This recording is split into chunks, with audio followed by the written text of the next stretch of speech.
Bonjour à tous et bienvenue pour cette nouvelle vidéo.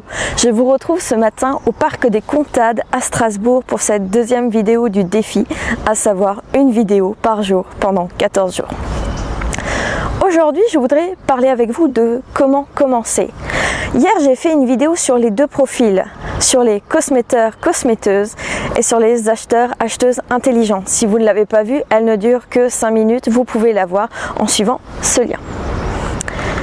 Alors aujourd'hui, on va parler de comment commencer.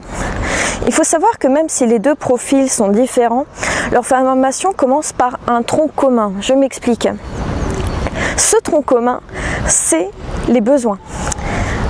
Que vous décidiez d'acheter votre produit en magasin ou que vous décidiez de le faire vous-même, il faut connaître vos besoins pour ne pas avoir un produit qui ne sert à rien, une dépense d'argent inutile, que ce soit en ingrédients ou en produits bruts.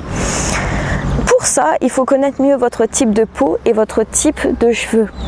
Si vous avez des petits problèmes aussi comme le psoriasis ou de l'eczéma, il faut l'identifier. Et pour ça, n'hésitez pas à aller voir un dermatologue qui pourra au moins vous donner la source de votre problème afin qu'il soit diagnostiqué de façon officielle et que vous puissiez après le traiter. Ensuite, autre chose de ce tronc commun, c'est la sécurité. Parce qu'il y a des huiles essentielles, qu'elles soient dans les produits ou qu'on les utilise à l'état brut, il faut être prudent. Il faut savoir si elles sont photosensibilisantes, dermocaustiques ou si elles ont un impact sur les hormones. Et ça, peu importe que vous achetiez ou que vous utilisiez les cosmétiques. L'autre chose aussi, on pense que faire un test anti-allergique est l'apanage des cosmétiques qu'on fait soi-même. Ce qui est complètement débile. Dans le sens que on ne fait pas une allergie à un produit parce qu'il est mauvais. On fait une allergie à un produit parce que dedans, il y a un composé qui nous rend allergique. Et ça peut être le cas dans les cosmétiques qu'on fait soi-même, mais aussi dans les cosmétiques qu'on achète. Ça, c'est le tronc commun. C'est là où vous allez acquérir des connaissances communes.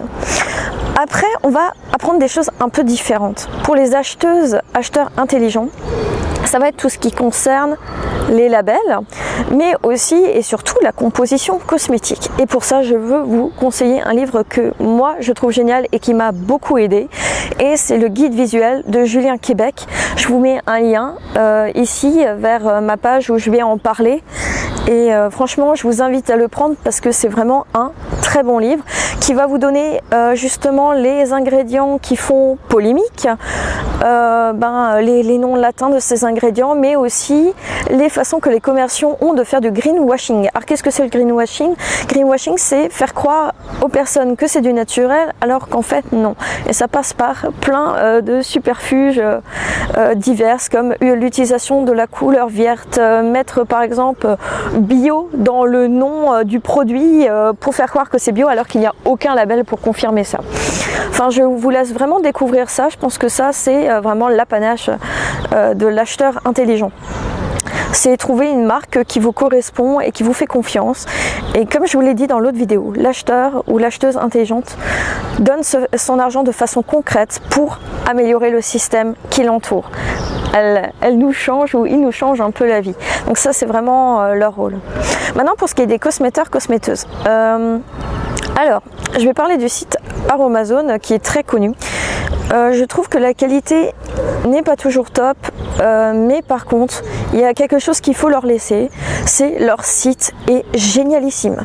Vous trouvez des fiches ingrédients qui vous donnent tout, la densité, les propriétés, les consignes d'utilisation. Enfin, vraiment, ce site est une mine d'or concernant justement les propriétés des différents ingrédients, donc je pense qu'il faut les consulter.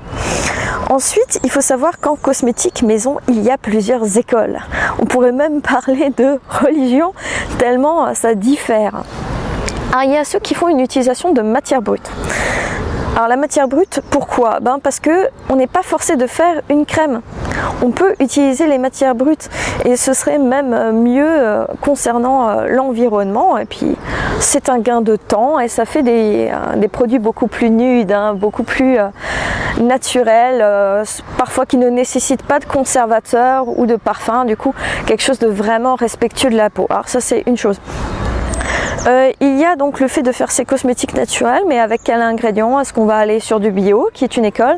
Est-ce qu'on va aller vers du slow cosmétique, qui est encore une autre école? Ou est-ce qu'on va aller sur du aromazonarial, l'utilisation ou non, par exemple, de denrées qui viennent de loin? Parce que par exemple, est-ce que tu es forcé d'utiliser de l'huile de papaye qui a transité par je ne sais pas combien de pays au lieu que de l'huile de sésame?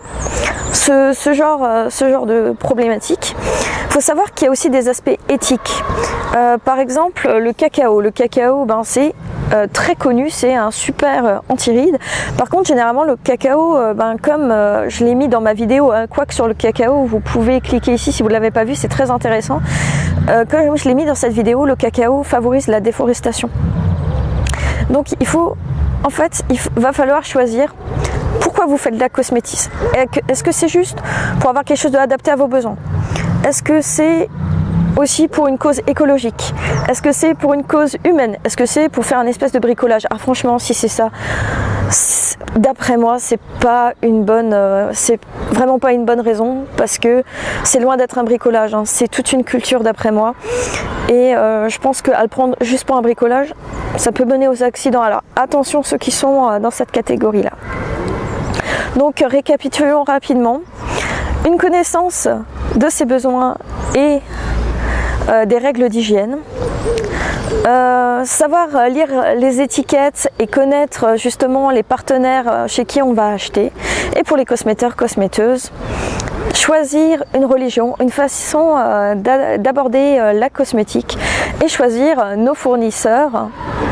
Et tout cela grâce aux valeurs qu'on veut défendre. Alors, et vous? Quelles sont vos valeurs de cosméteur, cosméteuse? Qu'est-ce que vous voulez défendre? Et pour les acheteurs, acheteuses, qui allez-vous valoriser? Je vous laisse commenter, je suis impatiente d'avoir vos réponses et de voir votre réflexion sur le sujet. Si vous avez aimé cette vidéo, mettez un pouce en l'air et puis abonnez-vous pour les prochaines vidéos du défi, pourquoi pas. Et si vous n'avez pas aimé, mettez un pouce vers le bas, mais dites-moi pourquoi. Je vous souhaite une bonne journée, il faut que je vous laisse maintenant, il faut que j'aille travailler. Excellente journée à vous.